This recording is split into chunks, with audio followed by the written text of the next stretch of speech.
It is Monday, June the 24th, and we are live here on WagerTalk TV breaking down the MLB card for tonight, and we're taking your questions as always in the live chat.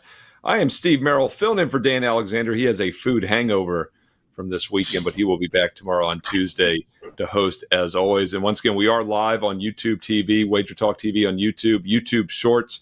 And if you want to get the week started off right or continue the weekend more likely, then Instagram day drinking is permitted. We take your questions in the live chat here at 2 o'clock Eastern, and soon to be 11 a.m. Eastern, not Pacific, 11 a.m. Eastern later this week or perhaps next. So be sure to click subscribe and hit the bell for an instant alert so you know when this show goes live earlier in the day in the near future. All right, let's bring on our two guests for today. We're going to start off with Drew Martin, then we have Adam Trigger as well. And Drew Martin, not going to talk your Miami Marlins, although you're sure. Looks like you want me to talk your Miami Marlins with that hat. I believe that's a Miami hat. You got the blue on. We're going to talk about a team that wears blue that's a little bit better. You know, Drew, last night I saw the top 5 starting ERAs in baseball. I saw this stat on MLB Network, and it's Yankees, Orioles, Phillies, Dodgers, right? No surprise. But the other team in the top 5 starting ERA is the Mariners. And I do feel like they're flying a little bit under the radar this season. What are you doing with this game tonight? Seattle against Tampa, not your Tampa Bay Rays. No, definitely not my Tampa Bay Rays. And actually, guys, if you're not from Florida, there is a little bit of a rivalry between Tampa and Miami. At points, we don't always like each other. But either way here, Steve, you bring up the Mariners and their starting rotation. Well, big reason why. Brian Wu on the hill here. The team's 6-1 when he takes the bump. He's got a sub-1.7 ERA on the season. Great strikeout to walk ratio. It hasn't pitched all that much because he started the season late. But he's only given up 20 hits this season. I mean, this kid's been impressive. When you watch him pitch, he's tough to hit. It shows in the numbers. I like the M's here, Steve. I really do. I mean, they were just playing, actually, my Miami Marlins. So they got a short trip on the Tamiami Trail from Miami to Tampa to play the next night. And schedule spot-wise, it's the Rays here, Steve. First game home off of a 3-city road trip. I don't like that spot, betting on teams that just come back home. Overall, this just missed my client card because I do think Taj Bradley, the starter here for the Rays, could have a decent start himself. At times, the Mariners' bats have been quieted. So we'll see if that's the case tonight. But near pick'em price here, actually some books were showing earlier in the day with the M's as a slight underdog. I think the slight underdog in the Mariners is worth a play here. So, yeah, in Tropicana, I like the M's tonight, Steve.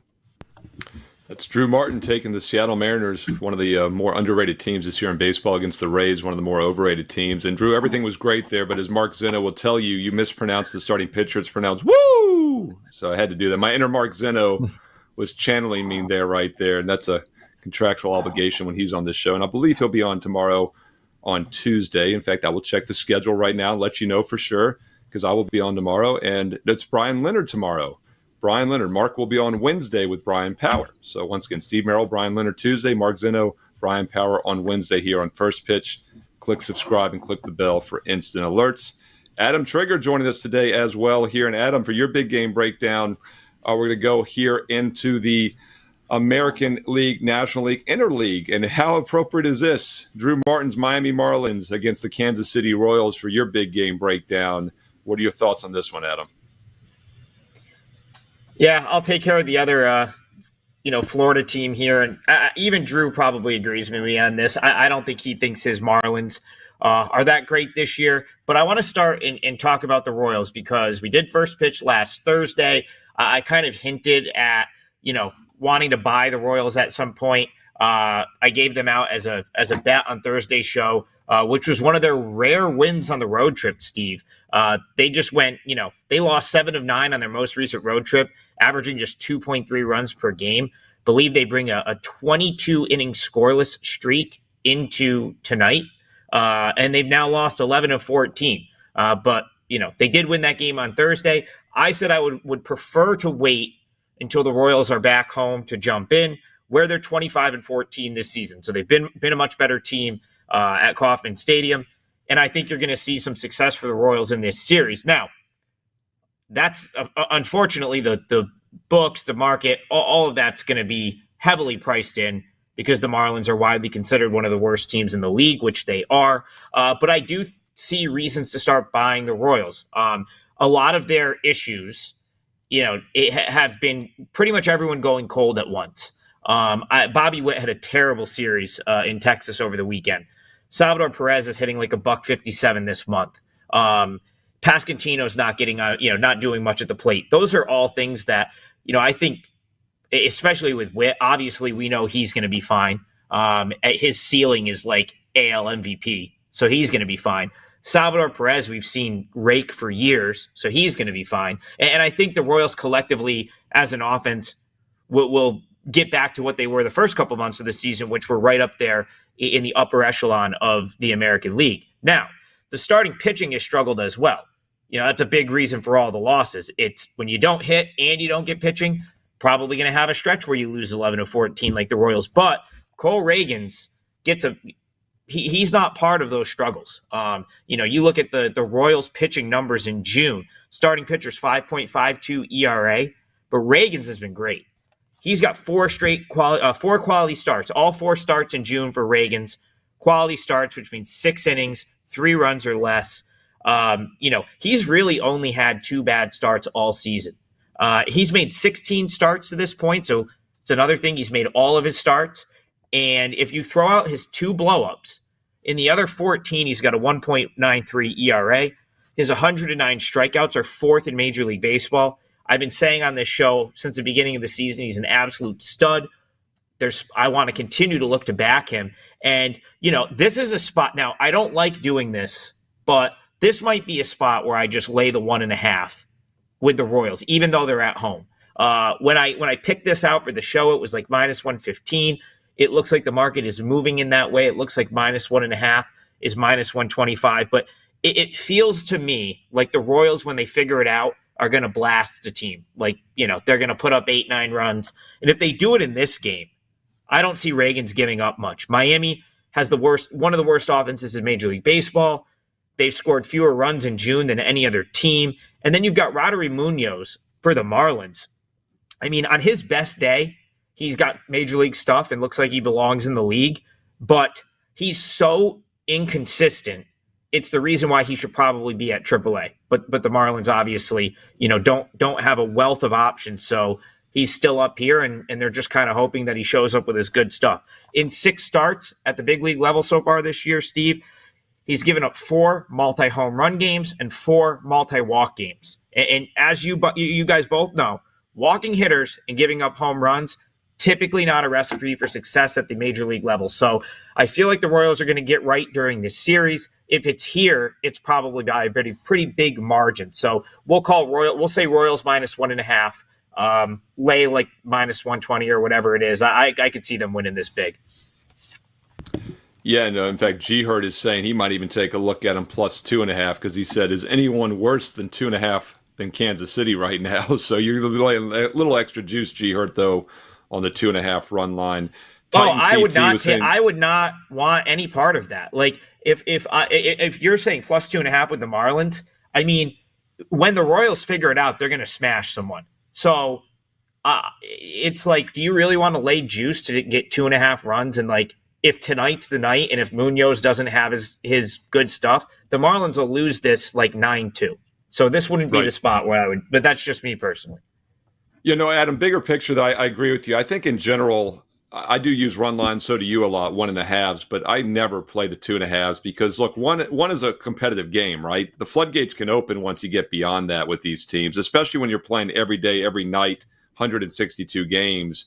Once it gets out of reach, I mean, why would any team, start pushing it? So I don't think the extra juice on 2.5 makes sense. We've talked about this for years with the Dodgers. You either play the Dodgers -1.5 or the other team outright plus money. That continues to work this year, including recent weeks. So once again, I think in general, unless it's a giant favorite, like $3 or $4 favorite, and you're getting the 2.5 at a pick-em price or low juice, I usually look at the 1.5 run line or the outright money line.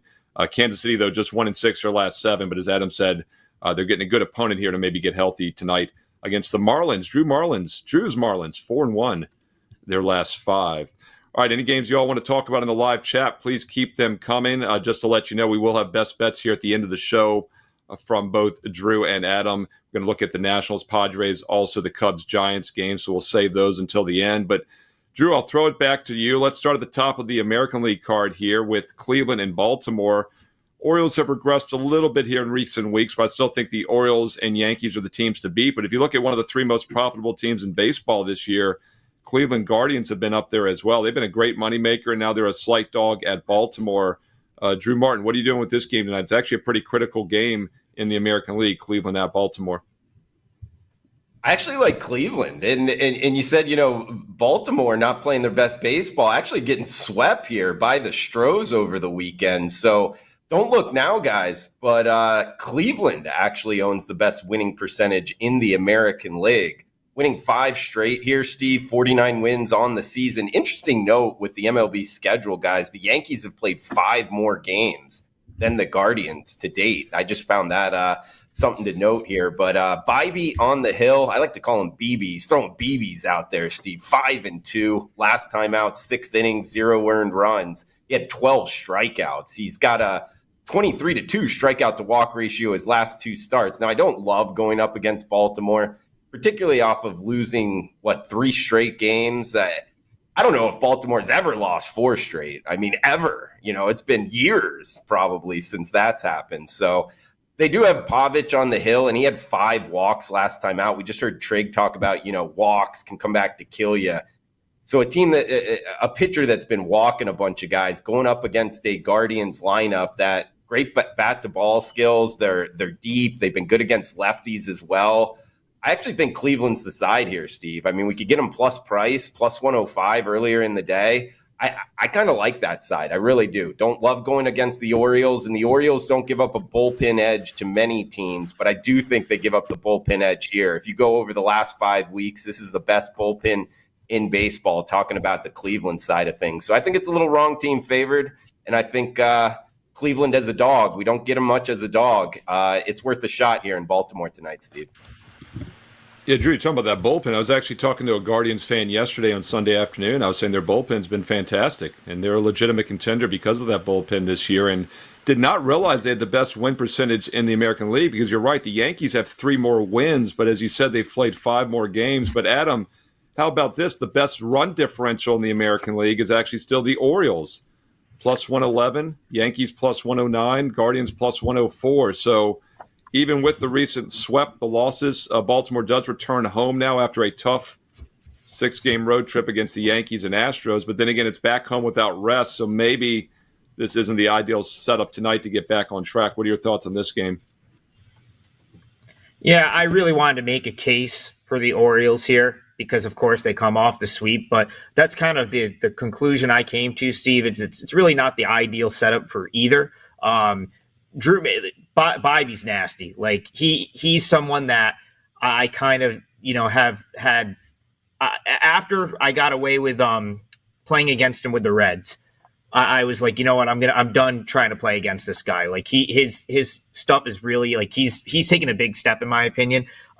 His fastball usage is down. He's just more unhittable. So I don't really want to play against him. However, the Guardians, they're going to be without some bullpen guys, and Povich is really good. Like, this is someone I've talked about in his first couple starts. I liked what I saw about, from him at AAA, and opponent batting average through 3 games for Povich is 190. So the guys that have faced him up here at the big league level have not squared him up. So I guess, I don't know if this is conventional wisdom or not. Like, my gut tells me the Orioles probably get right after being swept. The Guardians just came off of a sweep, so it feels like they're due for one. But I'm starting to accept the fact that the Guardians are a really good ball club. And so I decided to pump the brakes and not play against them with the Orioles here, even though that's kind of what I had thought I might do going into today. Yeah, I mean, once again, bullpens are more important than ever, and they, pitch about half the games now on average, a little less. But, the Guardians' bullpen has been solid all year, and Drew referenced the recent current form is pretty good as well. So hard to play against a really quality team as a dog when a team's been slumping. So it's a critical game, though, in the American League East tonight, or American League East and Central tonight, Guardians. And once upon a time, maybe once again, my Baltimore Orioles. Drew, let's go back to the National League here. Let's look at the Braves and Cardinals. The Braves are an interesting team to talk about. Obviously, just had the big series against the Yankees. They now travel to St. Louis, no rest, slight road favorite. Cardinals offense has been one of the weaker units in baseball this year, a little bit better over the past month. Your boy Lance Lynn, slight home dog here. Any interest in this one, Braves, Cardinals? Actually, like the favorite. Yeah, I got down on this one, Steve. It's a client play today. The Braves winning 5 of 6, 8 of their last 10. They were slumping, about 2 weeks ago. It was a great buy low opportunity on the Bravos. They're now 11 games back over 500. Schwellenbach on the hill, the rookie out of Nebraska, second rounder, back-to-back 6-inning starts, 3 earned runs combined. That was against the Tigers and the Orioles. So he's kind of riding a hot hand here. You bring up my boy, Lance Lynn. I don't know that he's much my boy. I mean, he looks like one of those guys, drinking a bunch of Bud Heavies, going out there hurling. But he actually gave up 10 hits his last time out and 6 runs. And that was against my Miami Marlins. Man, if you're giving up 10 hits to the Marlins, what are the Braves going to do to you? And actually, Steve, if you go back to last season, he faced this Braves lineup one time and gave up 7 earned runs with only 1 strikeout. Didn't make it out of the 4th inning. So this same lineup has seen him pretty well. I think the Braves is the side here, Steve. Under 20 cents. I think low watermark, looking at the WagerTalk live odds screen, minus 112. I think the Braves are the side here, and they got the bullpen edge as well. So give me the Braves in this one, Steve.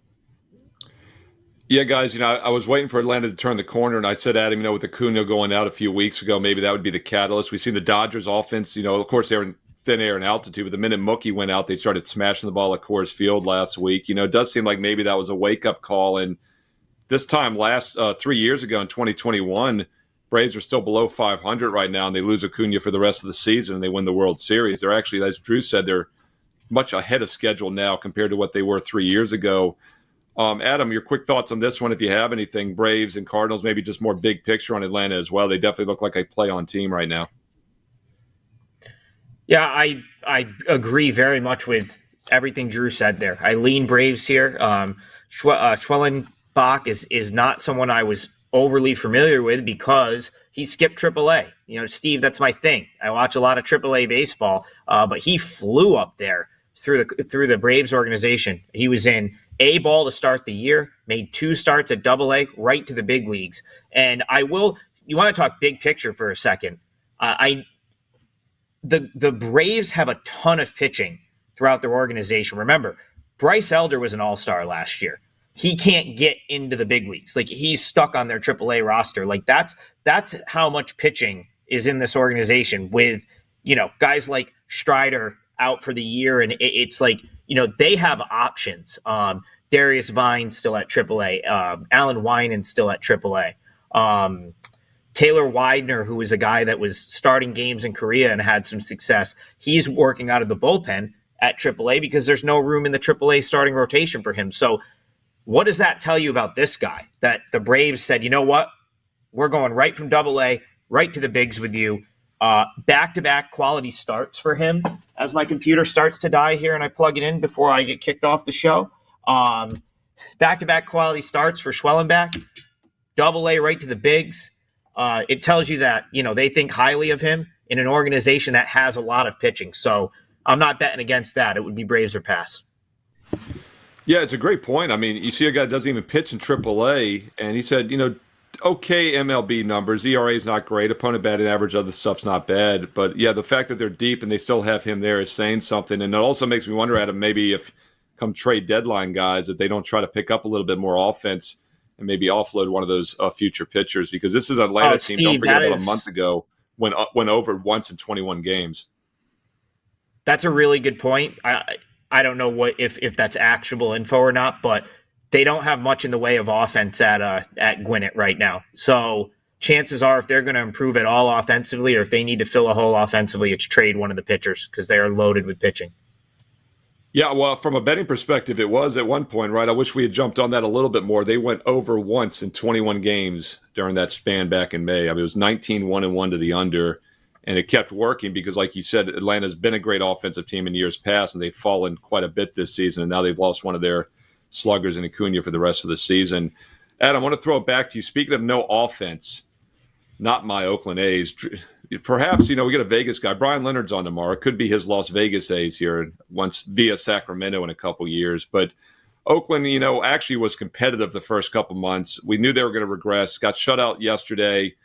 But we do have somebody in the live chat asking about that game. Roger Long is saying, is Funky Cold Medina a continued fade? What are your thoughts on that game tonight? We've got Medina going for Oakland as only a small dog, actually, against the Angels with Canning.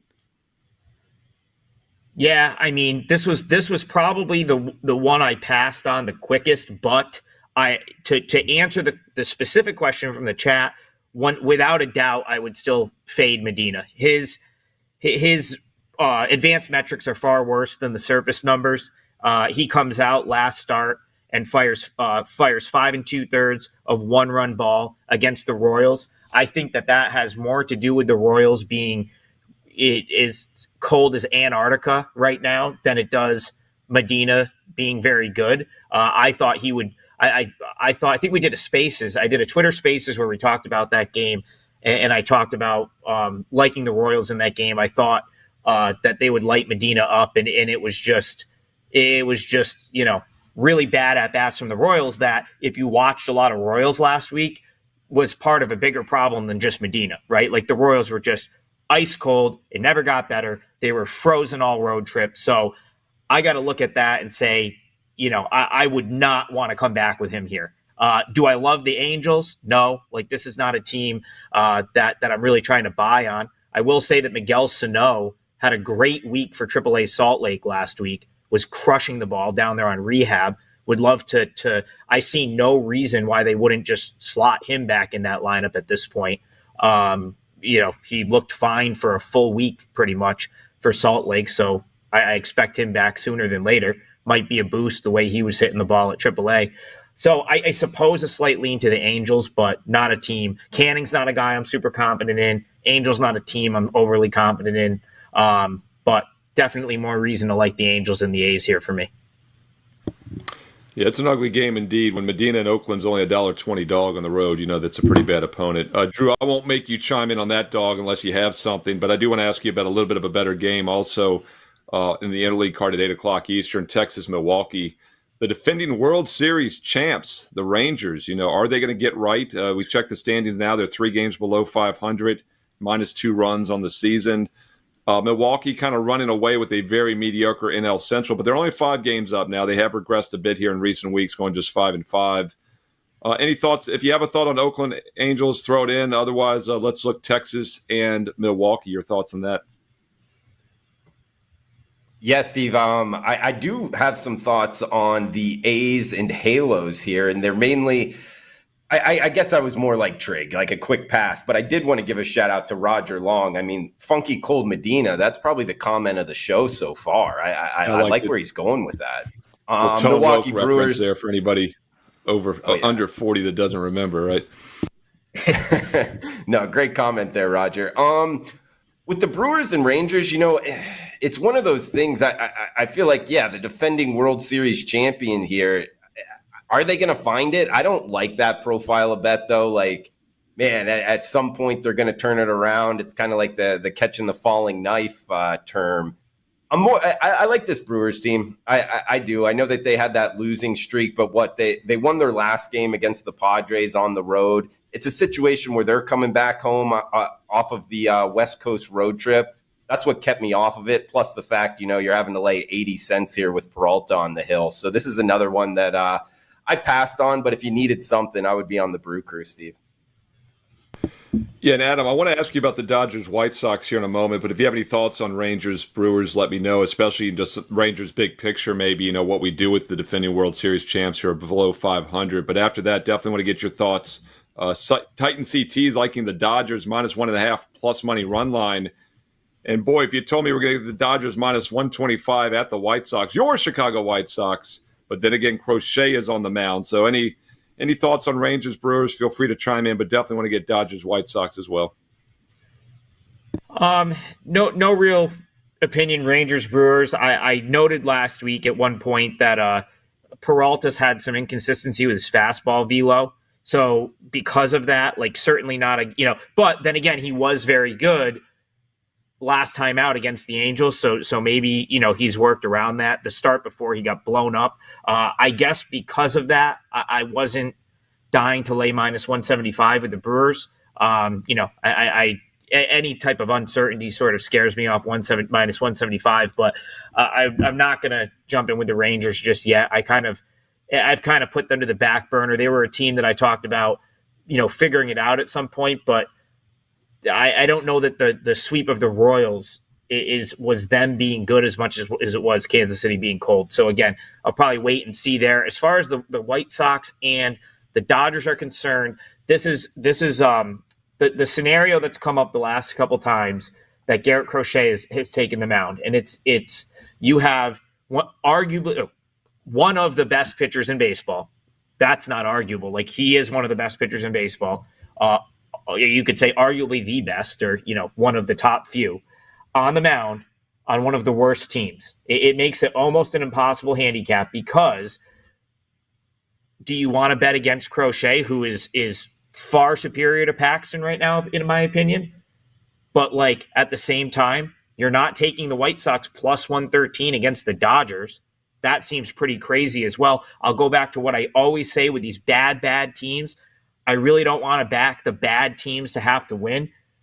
If I was getting the 1.5 with the White Sox at home here at a more favorable price, I might consider the White Sox, just because I am still very high on Crochet. But at minus 155, that's out of the picture too. So it makes it almost impossible to handicap this game, because you're either fading a stud pitcher in Crochet, or you're backing one of the worst teams in the league to have to win a game against arguably the best team in the league. I can't really wrap my head around it, so it's a quick pass.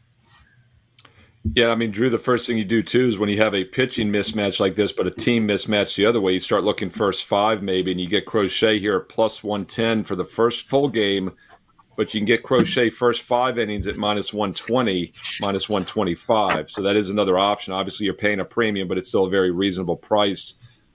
Drew, I'll throw this game to you. I want to get your thoughts on this, because the Dodgers, one of the best teams in baseball, Crochet, one of the best pitchers in baseball, but it's a really interesting situation with Crochet. For those that aren't familiar, he's a reliever turned starter that's become very strong here in the last couple months, but he has already gone over the most pitches pitched in a season by 20 pitches, and we're not even halfway through. A lot of debate also if we trade him or not. Are we sellers with Crochet? At first, that sounded crazy to me, but I really think they should be, because I'm not sure this guy's going to be a long-term starter, and wouldn't be surprised if he hits a wall here in the near future. But what are you doing with Crochet? Are you selling him? And more specifically, what are you doing with this game tonight, Dodgers and White Sox? Sure, Steve. I mean, in this profile of bet, I actually like going with the better team over just the better starting pitcher. I thought some of your points you just brought up there about Crochet, the first rounder out of Tennessee, with Tennessee playing tonight for the College World Series championship. Heavy favorites, by the way. I think Gigham's the way to look in that one. But talking about here on the South side, Garrett Crochet, I agree with what Trigg said. He's a top-notch guy when he's got it rolling. The only thing with this, if you're looking to bet the White Sox, it comes down to the price. I mean, you brought up first 5. Are you really laying $1.25 with the White Sox? I mean, up against the Dodgers, the number 1 hitting team for the full season, number 1 against lefties as well. And it's not just like they're number 1 by a little bit. You go by team OPS, they're 35 team OPS points over number 2. So they've absolutely smashed lefties. This is a great handicap just in itself. Crochet up against this Dodgers lineup. I'm not so sure that he's going to make it all that deep into the game, Steve. And it's because look at the Dodgers walk rate. They see a lot of pitches, top to bottom of this lineup. Therefore, it makes me almost think man, is he going to get to the 5th and the 6th inning? I don't know. And then it leads into the White Sox bullpen. That's one of, if not the worst bullpens in baseball. So getting the Dodgers under minus 120 right now, if you go by the WagerTalk, tickets and money, Crochet, it's not a secret anymore. There's a lot of people betting on him when he is pitching. And therefore, it's almost like any value on him, in my opinion, is taken out of it, Steve. So I actually think the Dodgers here, guys, 48-31 on the season, where the White Sox 21-58. For every win they get, they lose 3 almost. They're 1-4 their last 5. The Dodgers have been great on the road, 8 games over 500 on the road, 5-2 their last 7. I think a lot is pointing here towards the Dodgers. Oh, by the way, James Paxton, I agree with Trig. He's not the better pitcher in this matchup, but he is 7-1. Back-to-back starts going 6 or 7 innings, 1 earned run in each. He only gave up 2 hits his last time out. I think he could actually have a good start here up against the White Sox lineup. All of that pointing me towards the Dodgers here, Steve. I think this price is light. It's the Dodgers all the way for me. Steve, I'll chime in quick. Sox. Yeah, go ahead. Well, just listening to Drew talk and having broken that game down, it feels like the total's probably a little light. Paxton's ERA is 3.46. His WHIP is 1.54. Chances are Paxton is going to work his way to an ERA in the 4s at some point.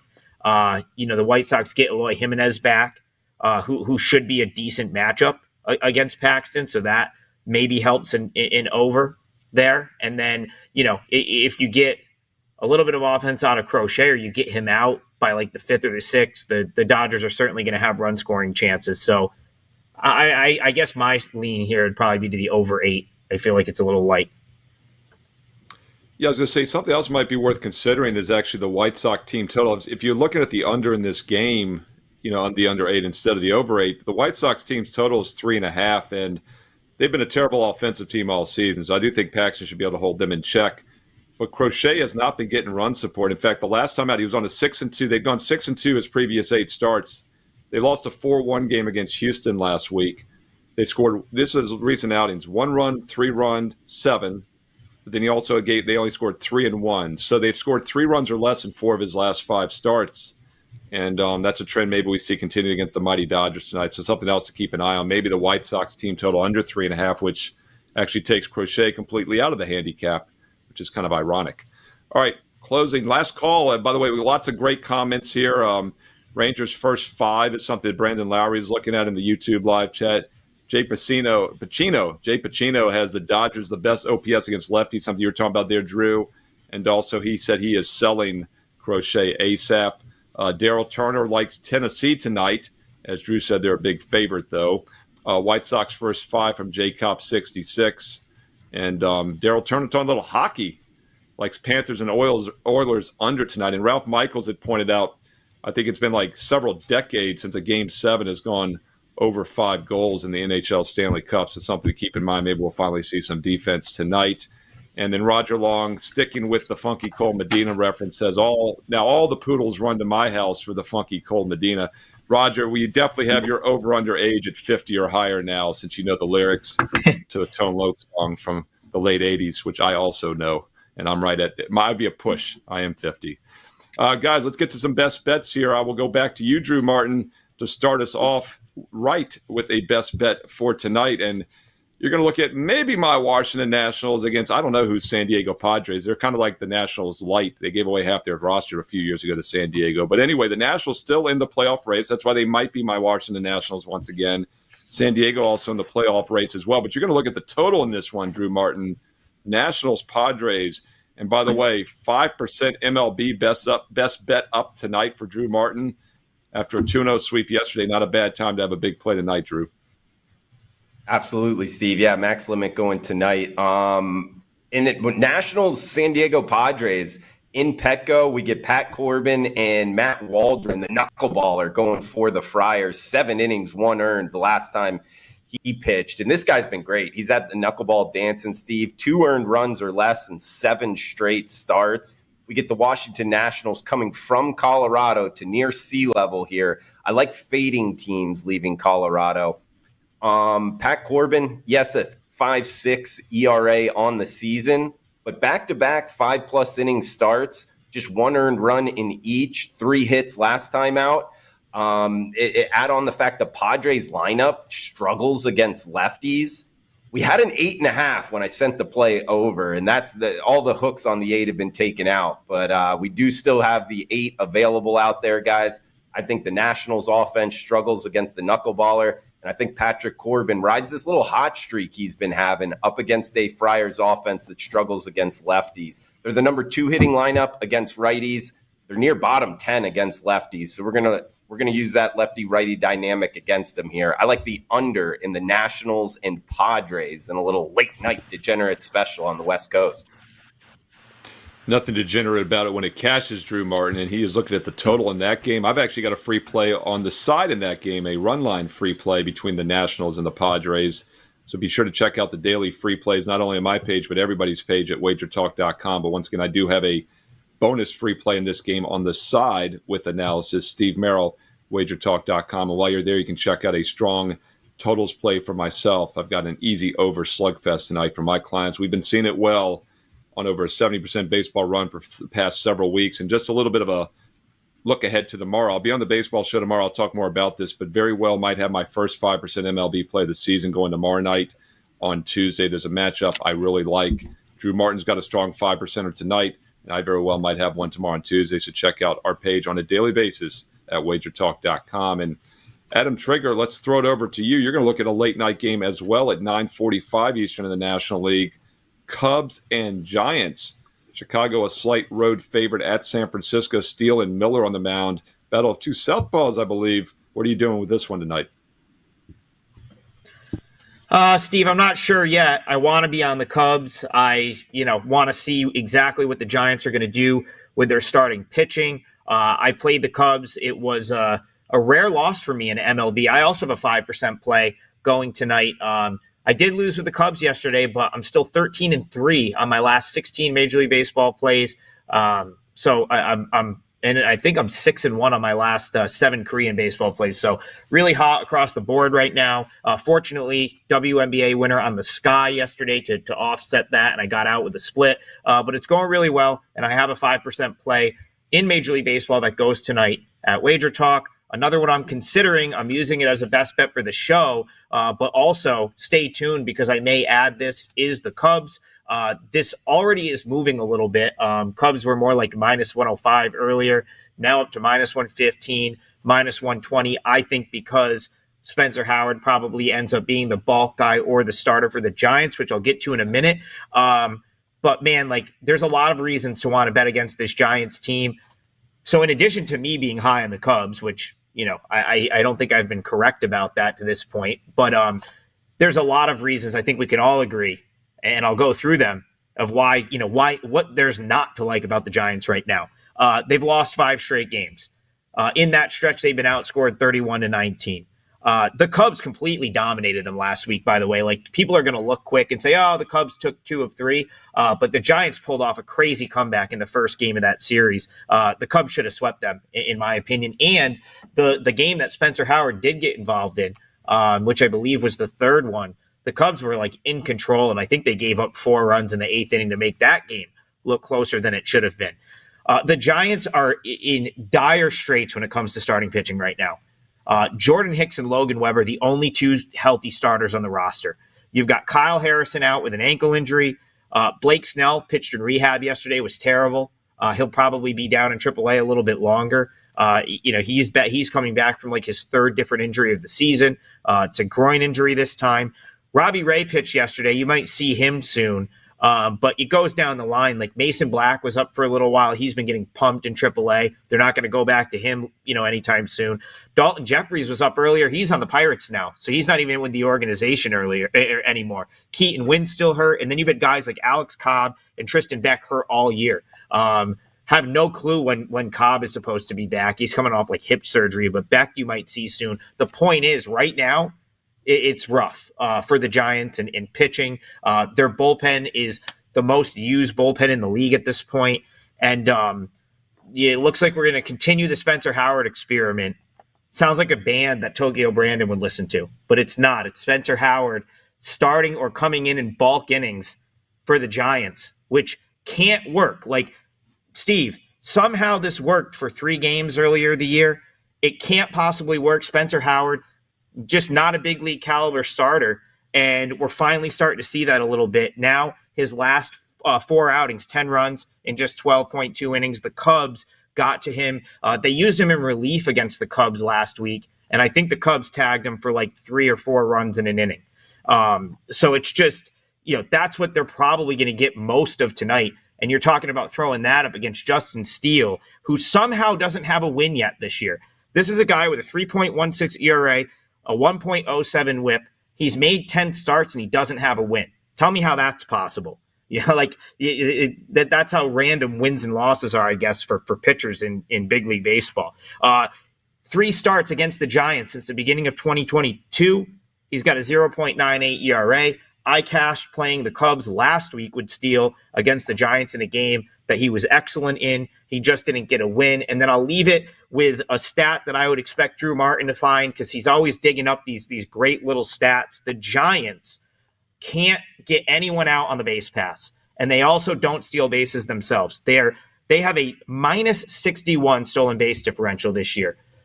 To put in context how bad it is, the next worst team is the Blue Jays, minus 28. Find me another stat where there's a team that worse than every other team in Major League Baseball. That means they don't steal bases and guys run on them at a rapid rate. And Bob Melvin's even talked about, his pitcher's not holding runners on. So it's a big issue. The Giants are not a team I'm trying to back anytime soon. And depending on what the Giants do with their pitching tonight, I might jump in with the Cubs, but even if I don't, you still probably can. I'd be shocked if the Cubs don't figure it out in this series. And minus 115 with Steele seems pretty good. So Cubs is going to be my best bet for the show. Yeah, quick rematch from just 6 days ago. Last Tuesday, these two guys, of course, started against each other. And as you mentioned, Miller doesn't last long. In fact, Miller's gone into the second inning only once in his last 6 starts. That's pretty crazy how baseball has changed with these relievers starting both games and whatnot. So Steve, that'll probably if Miller's listed, he's just going to go for an inning, and it's probably going to be Howard after him. That's kind of what I was waiting for to be announced. Yeah, I mean, the WagerTalk live odds screen, we're seeing Miller, but that obviously can change. And speaking of undecided, we didn't get to that Blue Jay Red Sox game because I was hoping maybe we'd see a pitcher there, but we do have some people asking here in the live chat about that game as well. So on the way out, I'll start with you, Drew. Any thoughts on this Red Sox Blue Jay game? I mean, for me, when I see undecided pitcher, he's my least favorite starter to handicap. Yeah, exactly. No, not much on that with the undecided. But I will add something to what Trigg said in terms of the Giants, which I thought were great points. The Cubs on the other side, I was doing some research on taking the extra base. One, the NL Central is stealing at like a ridiculous number. I mean, the Reds, the Cubs are another team. Going into the weekend, I haven't updated the numbers, but they were only caught stealing 12 times all season long. So in terms of like stretching singles into doubles by taking bases, the Cubs are one of the best teams in baseball. They have just not been thrown out all that many times. So I think at some point it really starts to be a benefit for the Cubs. So that might be another reason for tonight to fade the Giants and be on the Cubbies. Yeah, and Jay Pacino is saying the Cubs are going to turn it around. It's only a matter of time. So I think some people in the chat are agreeing that the Cubs are maybe a play-on team. And we got some people asking. Yeah, go ahead, Adam. Yeah, one more thing. I'll talk about Jays quick, but one more thing about the Cubs. On April 30th, this was jammed in my face on the Sunday night broadcast last night as I'm sitting there with a Cubs ticket. On April 30th, they were number 1 in Major League Baseball with OPS with runners in scoring position. Since May 1st, they're dead last, and they're dead last by a wide margin. So some of this Cubs sort of futility you've seen over the last 6 weeks or so might be a little bit random, right? I still think that there's an element of randomness to hitting with runners in scoring position, and the Cubs have been so bad, with doing so the last 6 weeks, that you've got to think if they're going to get base runners on, and Drew just talked about them being able to steal, which implies that they're probably going to be able to get a few runners in scoring position against the Giants. How long can a team that was first in that category on April 30th continue to be dead last? I think we're going to see that start to come back to the middle a little bit. And I think the Cubs are like a timely hit or two. They were only a timely hit or two away last night, really. I think a timely hit or two away from starting to string some wins together. Yeah, I agree with you. I think reversion to the mean makes a lot of sense. When you go from 1st to 30th, you probably should be 15th, right? So that might be the epitome of reversion to the mean here, and we'll see if that starts kicking in. Yeah, on the way out, Adam, any thoughts on this Jays Red Sox? G. Hurt was asking. He said he's seeing Bassett listed at some places. I'm seeing that as well, even though he's official. It's undecided. It might be Bassett for the Blue Jays tonight against the Red Sox. Yeah, I mean, it's a tough spot to really back either team, in my opinion. The Blue Jays have so many issues right now. I will say this about Bassett. He's got very good numbers against the Red Sox. So that certainly lends itself to, like, if he is the guy, I could see, you making a case for the Blue Jays based on Bassett having very good numbers against the Sox. But Tanner Houck, 2.14 ERA, has been second in the league right now. And he's been very good. The problem with the Red Sox is they cooked their bullpen pretty good yesterday. I believe they used 8 different relievers. So couldn't really find, much to justify a play on either of these teams. Does feel like the Jays are going to get one sooner or later. So you could play the do theory with the Jays there, I suppose. But I typically don't love doing that unless I have something to back it up. Blue Jays on the run lines, plus minus 150 at Fenway, or I'm sorry, minus 150 for the plus 1.5. Steve, I love my plus 1.5s with the road teams, but I would have preferred a little bit less juice there to take the run with the Blue Jays. So I don't know. I don't really have much else to add there. Those are my thoughts on the game, and I quickly left that one off as well. Yeah, Daryl Turner likes the Red Sox in that game in the live chat. He also likes the Nationals. He likes Dan Alexander's Philadelphia Phillies, and Dan will be back tomorrow on Tuesday, along with myself, Steve Merrill, and Brian Leonard at 2 o'clock Eastern here, breaking these games down. So get your live chat questions ready. If you're watching this on the replay here, we do monitor the comments after the show. Be sure to leave comments afterwards on the replay. We will answer any questions you have. And once again, Adam Trigger, myself, Steve Merrill, Drew Martin, best bets available at WagerTalk.com. Drew and Adam both have strong 5% best bets going tonight, and I very well might have my first 5%er going tomorrow on Tuesday. If everything clicks right, if the price is right, as Bob Barker would say, we might be pulling the trigger with our strongest play this season in baseball. So be sure to check back tomorrow on Tuesday for the baseball show here for more information. On the way out, Drew, Daryl Turner also likes Tennessee tonight. I know you mentioned earlier it was a big line. Quick thoughts on this college basketball championship game at 7 Eastern. Should be one of the bigger bet games tonight in baseball. College baseball World Series, Steve. To tell you the truth, I haven't been handicapping it too much. I just see near a plus $2 underdog. Giga Maggies. I mean, the recruiting classes over the last couple of years on the football gridiron, I feel like it needs to correlate in some way to the baseball field. And it's the last game of the season. So people talking about, they went through their bullpen, this and that. I mean, for college kids, last game, I think it's all hands on deck. Get out there and throw the baseball a little bit. So, hey, if you needed something, I would be on the plus price with the Giga Maggies, Texas A&M there. And on the ice, guys, I love the Panthers, lifelong Panthers fan, but I just think momentum's too strong here. So I would be on Edmonton for what it's worth. And not to mention, goes without saying, I have not beaten the betting markets in NHL or college baseball. So do what you want with that information, but it should be a fun night of sports betting. I don't follow either one of them or do well, but these are my thoughts on these two games. I'm so glad I asked you, Drew. That was about as pointed. Now, I will say, I don't, in your defense, I'm about to say the same thing. I don't follow the NHL anymore. But Ralph had that stat about like no game going over 5 goals in the NHL game 7 of Stanley Cup in like 50 years or something, whatever it is. And then we look at the juice tonight. It's now 5.5 under 50. I think the betting markets are telling us all we need to know right there. And I know as an NBA capper, and I do very well in the NBA, number one all time, including this season at WagerTalk. We all know game 6s and especially 7s stay under more times than not in the NBA championships and the NBA playoffs in general. So if I had to play that hockey game tonight, it would be under or pass for me, under that 5.5 between the Oilers and Florida Panthers. And I so much forgot it was Drew Martin's Miami Panthers and Joe Ranieri's Miami Panthers. Florida is so generic. It's like half the country. So it's got to be more specific. The Sunrise Panthers. But yeah, I always find it interesting, guys, that you have another team in the state, Tampa Bay, yet they call them the Florida Panthers. And the Angels for many years were the California Angels, even though they're like 4 other teams in the state. I always thought that was a little bit strange, but it is what it is. And the Canadians eventually get it right. And that'll actually offend about Drew, how far from Miami is that arena? Like an hour? It's pretty far from Miami, isn't it? Is 5 o'clock on a weekday to get to this game? I'll take the over on 2 hours from downtown Miami. Yeah, it's a pretty good distance. And that's why the arena was empty till they started winning. And the Miami Marlins, I've driven by that arena when I got lost. It's in the middle of nowhere. I mean, the Miami Marlins get, 10 people a game, Drew, when you're not there. They get 12 when you show up with a friend. So we know where that stadium is as well. It's kind of middle of nowhere there.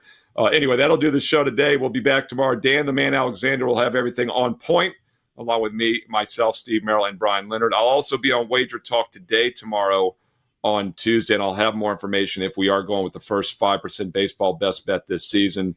So stay tuned. In the meantime, click subscribe. It's free. Don't cost nothing. Hit that thumbs up. Boom. You did it. Comment below on the replay. We read all the comments and reply back.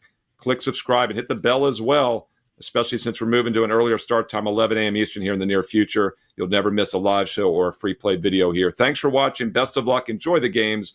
We'll talk to you again soon here on WagerTalk TV.